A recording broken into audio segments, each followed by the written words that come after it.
Merhabalar, Deli Mucit'e hoş geldiniz. Teşekkür ederim, yorumlarınızı alıyorum.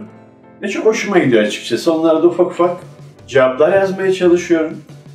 Yorumlar beni güçlü tutuyor, inanın bana. Sizlerin orada var olduğunu bilmek, bana inanın çok büyük keyif veriyor.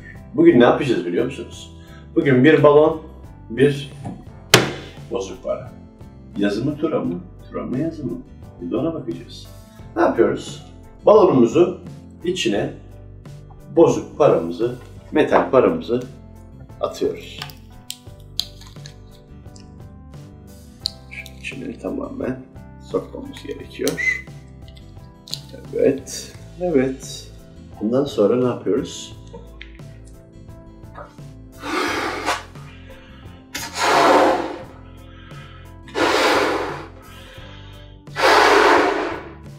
Şişiriyoruz.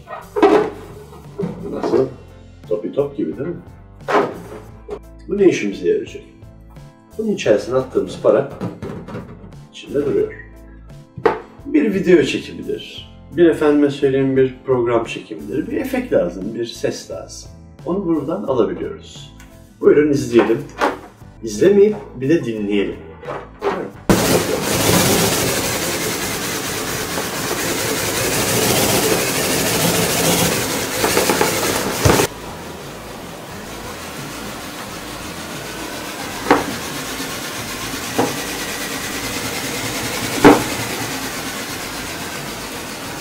Sesi duyuyor muyuz?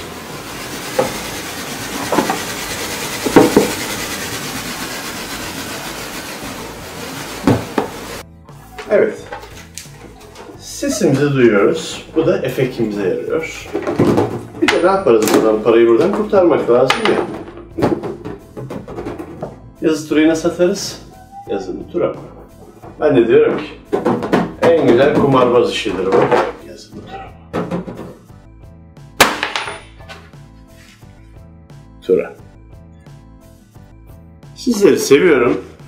Hayırlı turalar diliyorum size. Esen kalın. Görüşmek üzere.